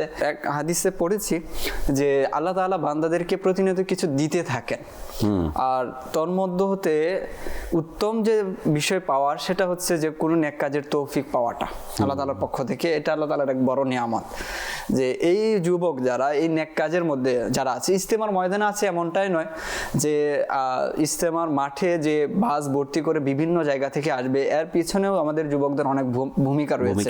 তারাই দেখবেন টিকিট সংগ্রহ করছে, তারাই একটা বাস তারা ম্যানেজ করছে, এক বাস ভর্তি তারা কি করছে, ইস্তেমার জন্য লোক সংগ্রহ করেছে, টিকিট কাটছে এবং তারা নিয়ে আসছে এবং তারা সেখানে মেনটেনও করছে জাদওয়ালগুলো, একের পর এক সুন্নত শিক্ষার বিষয়গুলো তারা করছে। তো হুজুর সাল্লাল্লাহু আলাইহি ওয়াসাল্লাম ইরশাদ করেন যে যুবক দুনিয়ার স্বাদ এবং তার আরাম আয়েশকে ছেড়ে দিল এবং তার যৌবনের মধ্যে আল্লাহ তাআলার আনুগত্যের দিকে অগ্রসর হলো, তবে আল্লাহ তাআলা ওই সৌভাগ্যবানকে 72 জন সিদ্দিকিনের সমপরিমাণ সওয়াব প্রদান করবেন। সুবহানাল্লাহ। যে কোরআনে পাকের মধ্যে এসেছে না যে নেক ব্যক্তি আসলে কার সাথে থাকবে, তো নেক ব্যক্তি কার সাথে থাকবে এই প্রশ্নের উত্তর আল্লাহ তাআলা কোরআনে পাকের মধ্যে দিয়েছিলেন যে নেক ব্যক্তি যারা রয়েছে তারা হচ্ছে নবীদের সাথে থাকবে, তারা সিদ্দিকদের সাথে থাকবে, তারা শুহাদার সাথে থাকবে, তারা সালেহিনদের সাথে থাকবে। অর্থাৎ এই যে 4 শ্রেণীর লোক রয়েছে তারা তো জান্নাতি, তো তাদের সাথে যারা থাকবে এটাও তো তাদের জন্য একটা গর্বের বিষয় যে আমরা এই 4 শ্রেণীর ব্যক্তির সাথে থাকবো। আর এই যুবকের ব্যাপারে বলা হয়েছে যারা সকল স্বাদ ত্যাগ যা আছে সবকিছু এক পাশে রেখে আল্লাহ তাআলার ইবাদতে নিজের জীবনকে উৎসর্গ করে দিয়েছে, তো সে হচ্ছে 72 জন সিদ্দিকিনের সমপরিমাণ সওয়াব পাবে, আল্লাহ তাআলা তাকে প্রদান করবেন। অন্য জায়গায় ইরশাদ হয়েছে নিঃসন্দেহে আল্লাহ তাআলা তার সৃষ্টির মধ্যে এই সুন্দর যুবককে সবচেয়ে বেশি পছন্দ করেন যে তার যৌবন ও সৌন্দর্যকে আল্লাহ তাআলার ইবাদতের মধ্যে কাটিয়ে দিয়েছে। আল্লাহ তাআলা এই ধরনের বান্দার উপর ফেরেশতাদের সামনে গর্ব করে ইরশাদ করেন, এই হলো আমার প্রকৃত বান্দা। সুবহানাল্লাহ। যে বান্দা আল্লাহ তাআলার পক্ষ থেকে সার্টিফিকেট পাওয়া, বান্দা হওয়ার, এটা অনেক বড় মর্যাদা। মেরাজের আলোচনায় যখন আসে যে আল্লাহ তাআলা হুজুর সাল্লাল্লাহু আলাইহি ওয়াসাল্লামকে বান্দা কেন বলেছেন, সুবহানাল্লাযী আসরা বিআবদিহি, তো এখানে তো বলতে পারতেন বি রাসূলিহি, তিনি নিজের রাসূলকে কি করেছেন, মেরাজে নিয়েছেন, তো বিআবদিহি কেন বললেন? তো উলামায়ে কেরামগণ এর ব্যাখ্যায় বলেন, বিশেষত ইমাম কুশাইরি রাহমাতুল্লাহ তাআলা আলাইহি তিনি এর ব্যাখ্যায় বলেছেন যে বান্দা বলাটা এটা হচ্ছে সর্বমুহূর্তে হুজুর সাল্লাল্লাহু আলাইহি ওয়াসাল্লামের এটা জীবনের সবচেয়ে গুরুত্বপূর্ণ মুহূর্ত ছিল, এটা মেরাজের সময়, এবং আল্লাহ তাআলার পক্ষ থেকে বান্দা সার্টিফিকেট পাওয়া, এই উপাধি পাওয়া, এটাও কোনো ব্যক্তির জন্য সবচেয়ে বড় সম্মানের বিষয়। এই জন্য আল্লাহ পাক সবচেয়ে গুরুত্বপূর্ণ মুহূর্তে সবচেয়ে উত্তম বৈশিষ্ট্য দ্বারা হুজুর সাল্লাল্লাহু আলাইহি ওয়াসাল্লামকে সম্বোধন করেছেন। তো এখানে আল্লাহ তাআলা গর্ববোধ করছেন যে তার সৌন্দর্য এবং তার শক্তি সবকিছু আল্লাহ তাআলার রাস্তায় ব্যয় করলো ওই মুহূর্তে। তো আল্লাহ তাআলা তখন ফেরেশতাদের সামনে গর্ব করেন যে এ হচ্ছে আমার প্রকৃতপক্ষে বান্দা, অর্থাৎ আল্লাহ তাআলার পক্ষ থেকে একটা সার্টিফিকেট পাই বান্দা হওয়ার। আমরা তো দাবি করি যে আমি অমুক ব্যক্তির লোক, আমরা দাবি করি যে আমি তো তার সাথে আমার সম্পর্ক আছে, গর্ববোধ করি, কিন্তু আল্লাহ তাআলার পক্ষ থেকে যদি এই সার্টিফিকেট কেউ পেয়ে যায়, সবাই তো এটা তো বাধ্যত যে আমরা সকলে আল্লাহ তাআলার বান্দা, কিন্তু আল্লাহ তাআলার পক্ষ থেকে এটা তো আমি দাবি করছি যে আল্লাহ যে আমাকে গোলাম হিসাবে, বান্দা হিসাবে যদি আমাকে মেনে নেন বা আমাকে বলে দেন হ্যাঁ আমার প্রকৃত বান্দাই এরা, তাই না? সূরা কাহাফের যে আয়াতে কারিমা শুরু থেকেই এখানে তো যুবকদের আলোচনা আসছে না, যৌবন কালে যাদের, তাদেরকে যুবক বলে আল্লাহ তাআলা সম্বোধন করেছেন, তারা যুবক এবং তাদের হেদায়েতের দৃঢ় করে দিয়েছেন, বাড়িয়ে দিয়েছেন না আল্লাহ তাবারক ওয়া তাআলা। সূরা কাহাফের তরজমা যখন কানজুল ইমান থেকে পড়ি আমরা, দর্শককে অনুরোধ করব যে আপনারাও পড়েন, আমরা বলছি আপনারা শুনছেন, এর মিষ্টতা একটা আছে, আর আপনি যখন নিজে পড়বেন তখন তার মিষ্টতা আবার অন্য কিছু পাবেন, একদম কিতাবের গভীরে ঢুকে যাবেন আপনি, তখন এর মজাই অন্য রকমের। সূরা কাহাফের শুরু থেকেই, শুরুর আয়াতেই আল্লাহ তাবারক ওয়া তাআলা যুবকদের ব্যাপারে আলোচনা করছেন। আপনারা জানেন সূরা কাহাফের ইতিহাস, যে তারা গুহার মধ্যে নিজেদের ঈমান হিফাজতের জন্য লুকিয়েছিল, এরপর সেখানে তাদের কত 100 বছর পার হয়ে গেল, এরপর তারা ঘুম থেকে উঠে দেখে মাত্র, কেউ বলছে হয়তো আধা বেলা, কেউ বলছে 15 দিন, এরকমের কেউ বলছে। তো আল্লাহ তাআলা সেখানে ওই আয়াতে পাকে যুবকদেরকে ইরশাদ করছেন, যুবকদের ব্যাপারে আলোচনা করছেন। এভাবে করে কোরআনে পাকের অন্যান্য জায়গাতেও যুবকদের ইবাদতের ব্যাপারে, তাদের পরিশ্রমের ব্যাপারে, তাদের সিজদার ব্যাপারে, তাদের ইবাদতের ব্যাপারে আল্লাহ তাআলা ইরশাদ করছেন। তো আমরা যুবক বয়সে মনে হয় কি এখন উপার্জনের সময়, হ্যাঁ উপার্জনের সময়, নেকি উপার্জনের সময়, যদি মনে করি এই যুবক বয়সের টাকা ইনকামের সময়, এটা দুনিয়াতে চলার জন্য যতটুকু প্রয়োজন ততটুকু। কিন্তু আমি এর আগেও বলছি, যত কিছুই হোক না কেন সবার মাঝে আমাকে ইবাদতে প্রাধান্য দেওয়া এবং নিজেকে ওইভাবে গড়ে তুলতে পারলেই আমি মুমিন, তাই না? এইখানে আরেকটি বিষয় আমি অ্যাড করব, একটু আগে ভাবছিলাম যে এই বিষয়টা অ্যাড করা দরকার। আপনি যে এখন বললেন যে যৌবনে টাকা উপার্জন করারও সময়, এবং বর্তমান যে প্রেক্ষাপট রয়েছে যে কারো হাতে মেয়ে দিতে চায় না, এবং এটা ইসলামও শিক্ষা দেয় যে একজন ভালো ফ্যামিলি, ভালো ছেলের হাতে নিজের মেয়েকে দেওয়া। তো এর মানে এই নয় যে ছেলে যেভাবে ইচ্ছা সেভাবে উপার্জন করছে আর আপনি আপনার মেয়েকে জাহান্নামের গর্তে ফেলে দিচ্ছেন। আপনি তো দেখছেন যে ছেলে উপার্জন করছে এবং পাশাপাশি আপনি আবার এটাও প্রশ্ন জুড়ে দেন যে তার বাড়তি ইনকাম কত আছে। বাড়তি ইনকাম কি? অসৎ উপায়ের ইনকাম যেটা রয়েছে। তো আপনি 30, 40, 50 বছরের জীবনের জন্য আপনি আপনার মেয়েকে একটা গর্তের মধ্যে ফেলে দিচ্ছেন, বলা চলে জাহান্নামের।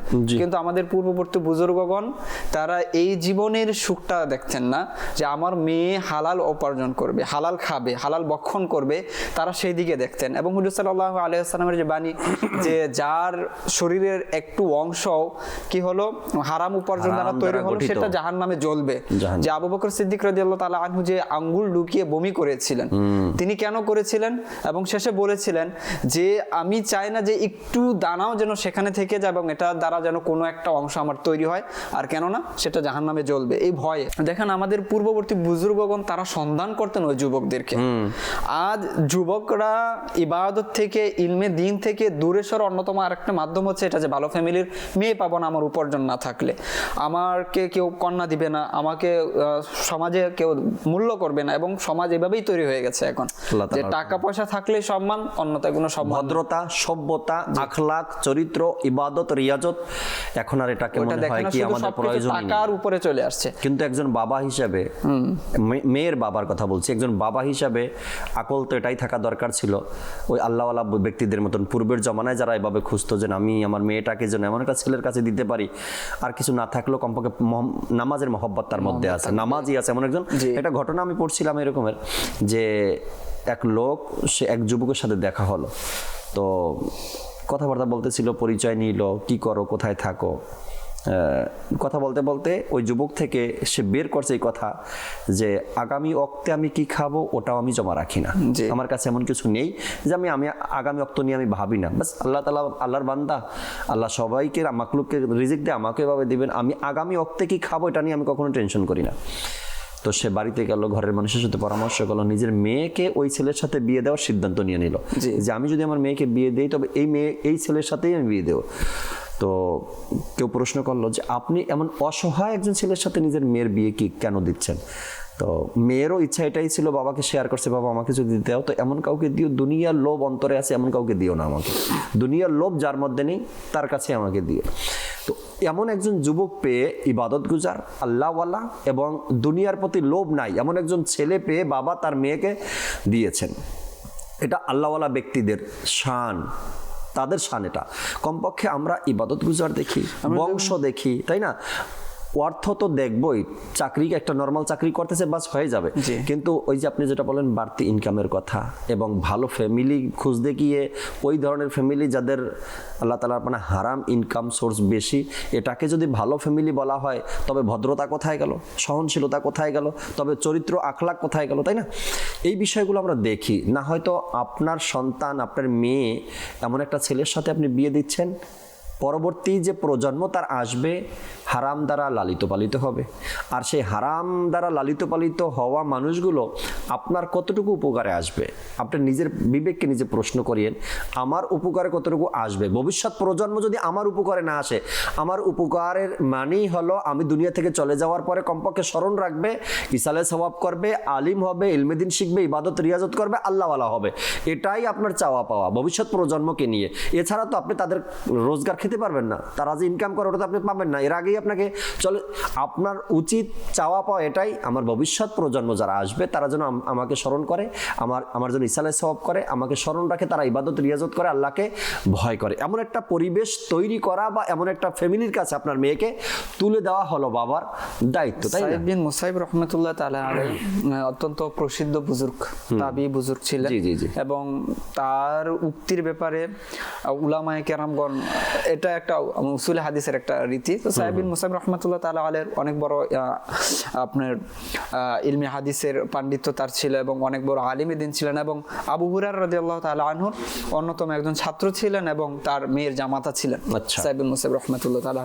তিনি মসজিদে দরস দিতেন, তো ওই দরসের মধ্যে এক ছেলে সামনের কাতারে বসতো।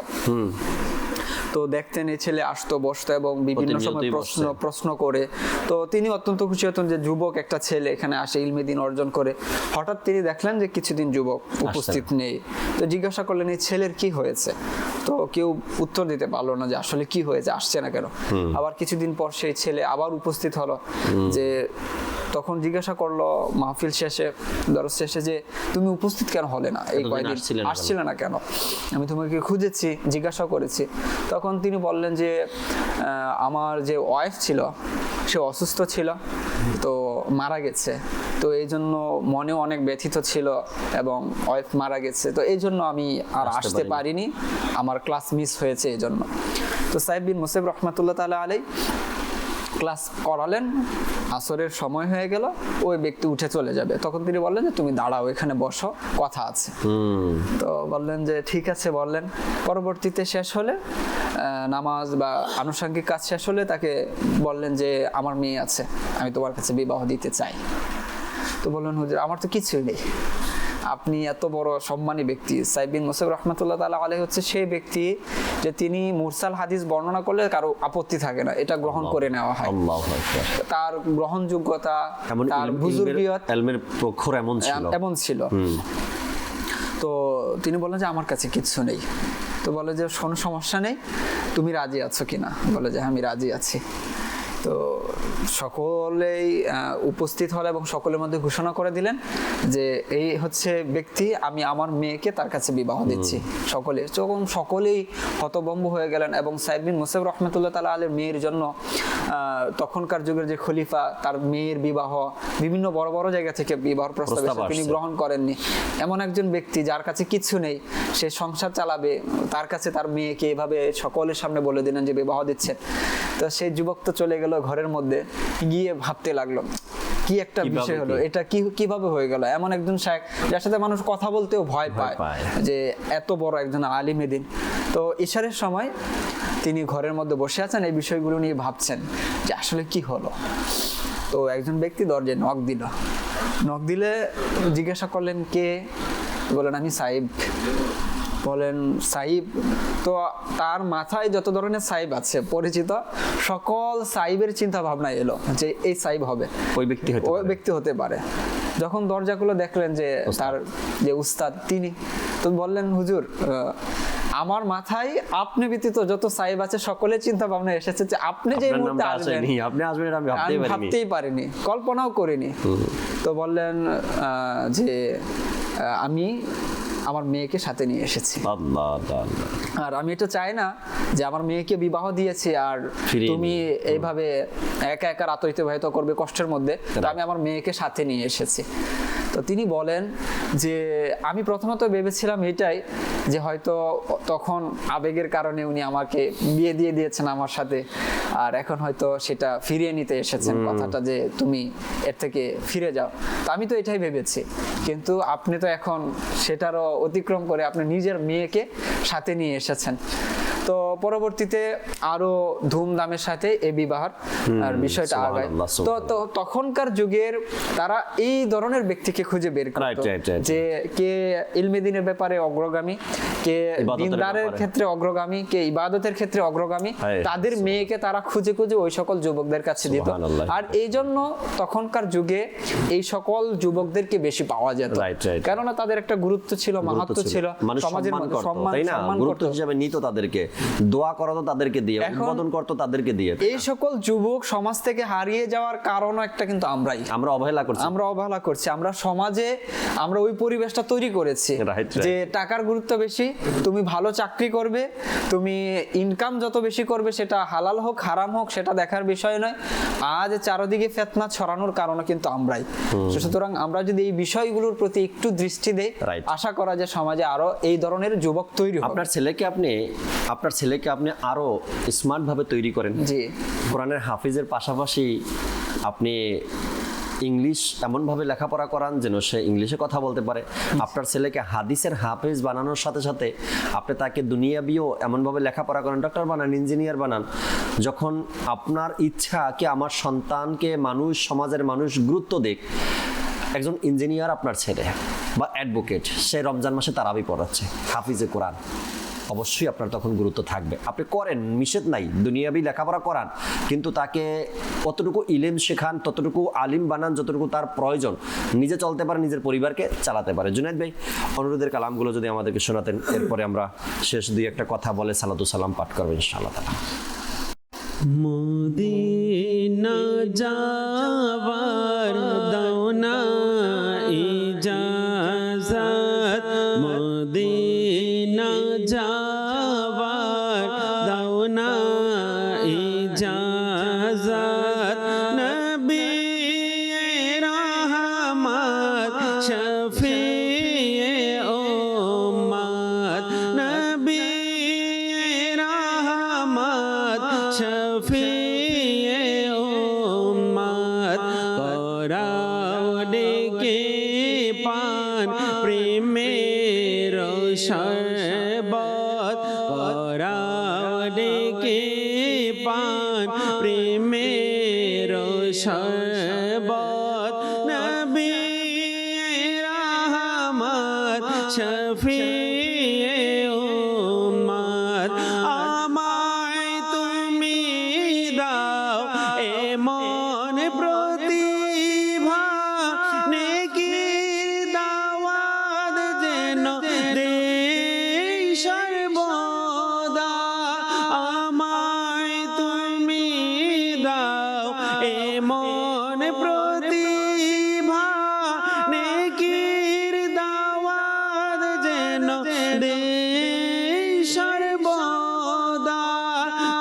চরিত্র আমার হয় যেন সৎ, চরিত্র আমার হয় যেন সৎ, নবী রহমত শফিয়ে উম্মত, মদিনা যাবার দাও না ইজাজত, মদিনা যাবার দাও না ইজাজত, নবী রহমত শফিয়ে উম্মত।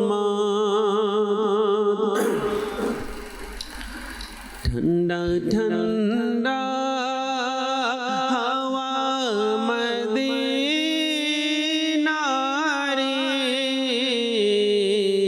অতি শীতল হাওয়া মদিনারে,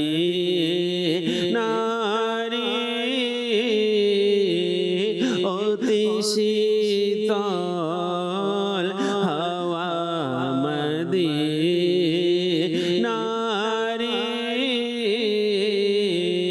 মনে ইচ্ছা খোদা মদিনারে,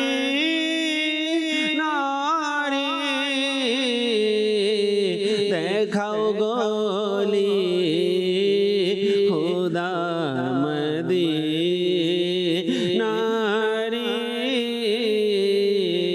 দেখাও গলি খোদা মদিনারে,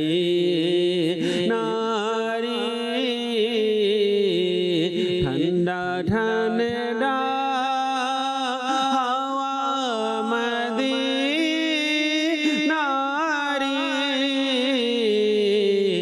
অতি শীতল হাওয়া মদিনারে।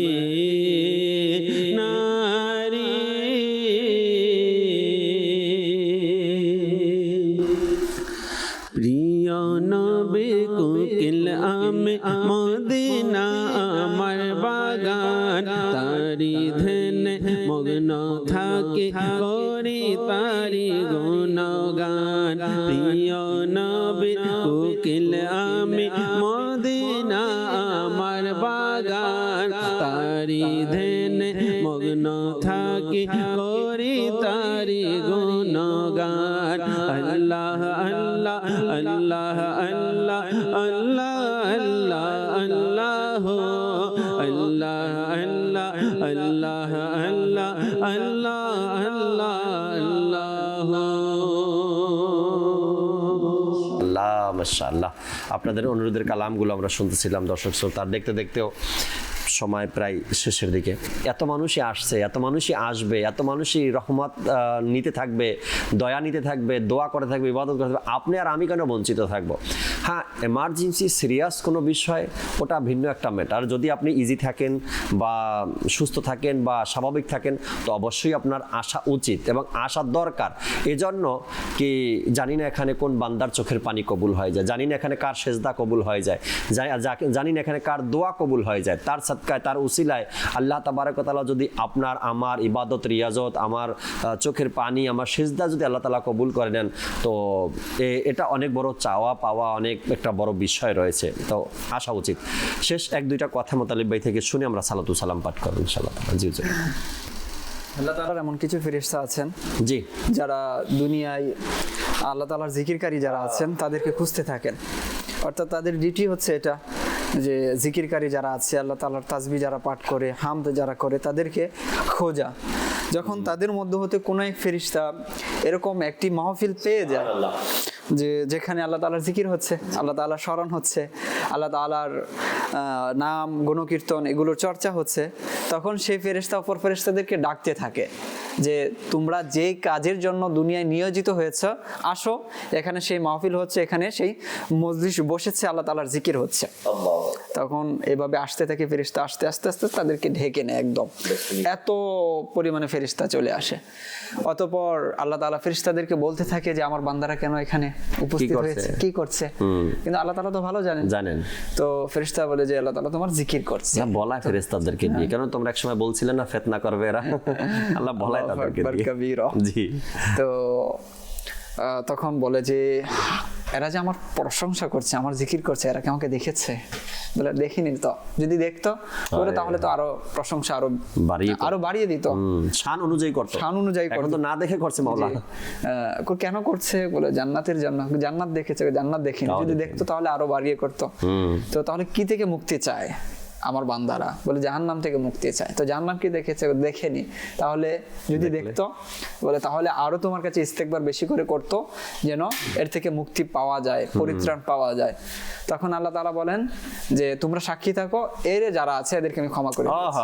সুবহানাল্লাহ, সুবহানাল্লাহ। তো ফেরেশতারা বলে যে আল্লাহ পাক ঠিক আছে, যারা এখানে উপস্থিত হয়েছে, জিকির আজকার করেছে, তোমার গুণকীর্তন করেছে, তুমি তাদেরকে মাফ করে দিয়েছে, কিন্তু এর মধ্যে তো এমন একজন ব্যক্তি আছে যে এখানে কাকতালীয় ভাবে উপস্থিত হয়েছে, দেখার জন্য আসছে, শোনার জন্য আসছে, জিকির তার উদ্দেশ্য ছিল না। যেমন ভাবে আমাদের যারা মাইকে যারা কাজ করে, যারা আছে বিভিন্ন ভাবে লাইটিং আছে, বিভিন্ন যে এলইডি আছে, এগুলো ঠিক করার জন্য থাকে, তারা তো মূলত মাকসাদ ইজতেমাই অন্য যারা আছেন জিকির আজকার করার জন্য, তাদের জন্য আসে না, নিজের কাজের জন্য। এখানে আমি যদি বলি, এত বড় ইজতেমার 1000-1200 লোক এমন পাবেন যারা নিজের কাজের জন্য কাজে ব্যস্ত, তাই না?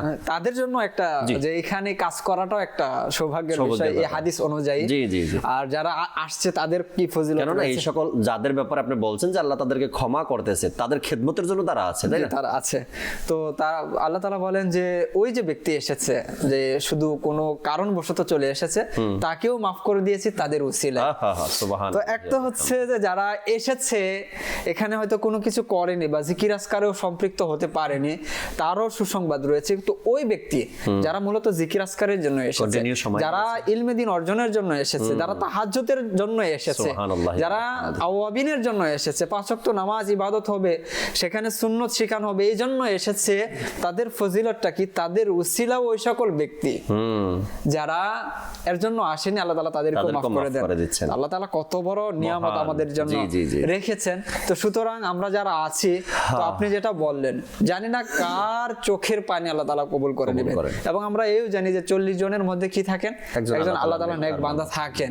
তো এখানে এতগুলো মানুষ আসবে, আর আলহামদুলিল্লাহ এবার তো দাওয়াত ইসলামীর যে প্রধান নিগরানে শুরা, যিনি সর্বদা আমির আহলে সুন্নাত দামাত বারকাতুহুল আলার সংস্পর্শে থাকেন, সান্নিধ্যে থাকেন। আর আমরা এও জানি যে নিগাহে ওলিম ও তাসির দেখি বদলতি হাজার কি তাকদীর দেখি। তো এই যে নিগরানে শুরা, তিনি সর্বদা একজন আল্লাহর ওলির দৃষ্টিতে থাকেন, সংস্পর্শে থাকেন। ওই ব্যক্তি তার তাসির, তার কথা বলার তাসির কেমন হবে, তার তাকানোর ধরনটা কিরকম হবে, বলা চলে যে এরকম একজন আল্লাহর ওলির সাথে যিনি আছেন, আল্লাহ তাআলা তাকেও একটা মাকাম মর্যাদা দিয়েছেন, অবশ্যই দিয়েছেন। হয়তো পৃথিবীটা আজকে ধরে রাখছেন, এত সুন্দরভাবে গোছালোভাবে পরিচালনা করছেন, এটা নরমাল কোনো মানুষের কাজ হতেই পারে না, তাই না? অবশ্যই আমিরুল সুন্নাতের নেক নজর তার উপরে আছে। এবং আমি যতটুকু জানি যে নিগরানে শুরা কোনো কাজই আমিরুল সুন্নাতের পরামর্শ ব্যতীত করেন না। প্রত্যেকটা কাজেই তার পরামর্শ, তার শরণাপন্ন হন, তার কাছে যান, বা মোবাইলে বা ফোনে যেভাবে হোক তার সাথে পরামর্শ করে প্রত্যেকটা কাজ করেন। আর যার আজ বরকত দেখি আমরা, তাই না? যার বরকত আজ পুরো দুনিয়া দেখতেছে, এত পরিবর্তন, এত আপডেট, আল্লাহ তাআলা আলহামদুলিল্লাহ।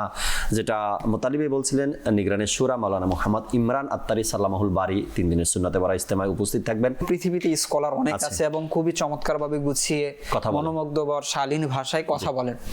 এখন কথা হচ্ছে তাদের ভাষা তো খুবই চমৎকার, খুবই সুন্দর, পরিবর্তন কতটা হলো এটা একটা বিষয়, আলাদা একটা বিষয়। এবং উলামায়ে কেরাম গিয়ে কতটুকু লাগে, উলামায়ে কেরামগণ এটাই বলেন যে অনেক সময় দেখা যায় যে বুলেটের গতিতে মানুষ কথা বলছে, যে মনে হবে যে অন্তর বিদীর্ণ করে চলে যাবে।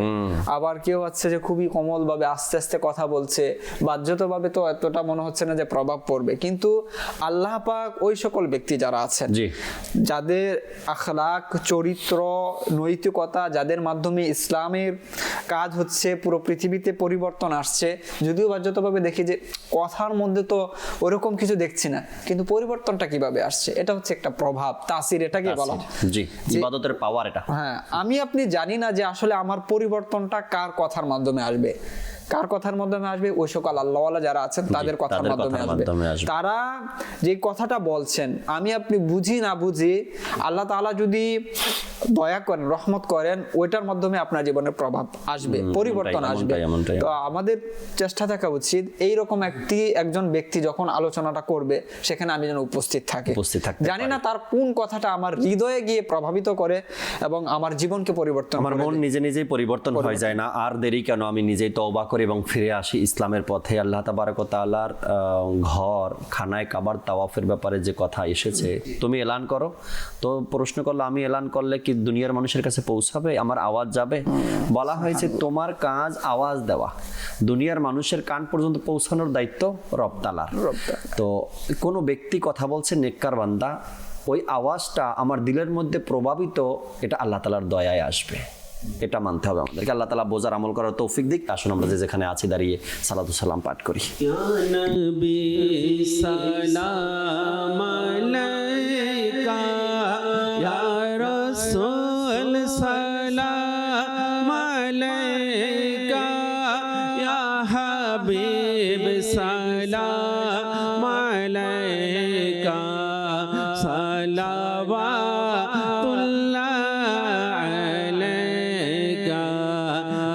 আশকা কাবা মদিনা, ফরশ কা কাবা মদিনা, কাবে কা কাবা মদিনা, জন্নাতুল মাওয়া মদিনা, ইয়া নবী সালাম আলাইকা, ইয়া রাসূল সালাম আলাইকা, ইয়া হাবিব সালাম আলাইকা, সালাওয়াতুল্লাহ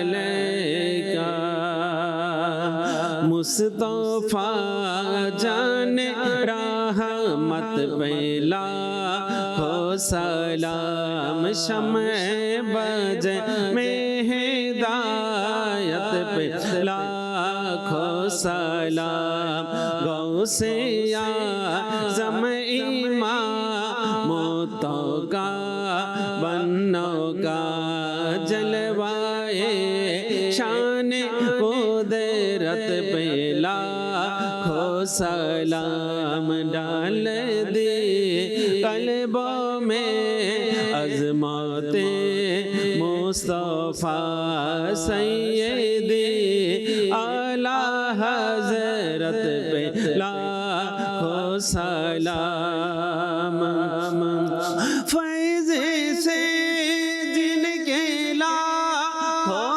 नमाज़ी बने, फैज़ से जिनके लाखों इमाम साजे, उस आमिर अहले सुन्नत पे लाखों सलाम, मुस्तफ़ा जाने रहमत पे लाखों सलाम, शमे बजे में हिदायत पे लाखों सलाम। अस्सलातु वस्सलामु अलैका या रसूलल्लाह, अस्सलातु वस्सलामु अलैका या हबीबल्लाह, सुब्हानक अल्लाहुम्मा व बिहम्दिका ला इलाहा इल्ला अंता अस्तगफिरुका व अतूबु इलैक, सुब्हानक अल्लाहुम्मा व बिहम्दिका ला इलाहा इल्ला अंता अस्तगफिरुका व अतूबु इलैक, सुब्हानक अल्लाहुम्मा व बिहम्दिका ला इलाहा इल्ला अंता अस्तगफिरुका व अतूबु इलैक, अस्सलातु वस्सलामु अलैका नबी अल्लाह व अला आलिका व असहाबिका या नूर अल्लाह बिहक़्क़ि ला इलाहा इल्लल्लाह मुहम्मदुर रासूलुल्लाह सल्लल्लाहु अलैहि। রহমত পূর্ণ হোক প্রভাত আমার, তাহাজ্জুদ আর ফজরের অভ্যাস আছে যার রহমত পূর্ণ প্রভাত হয় তার।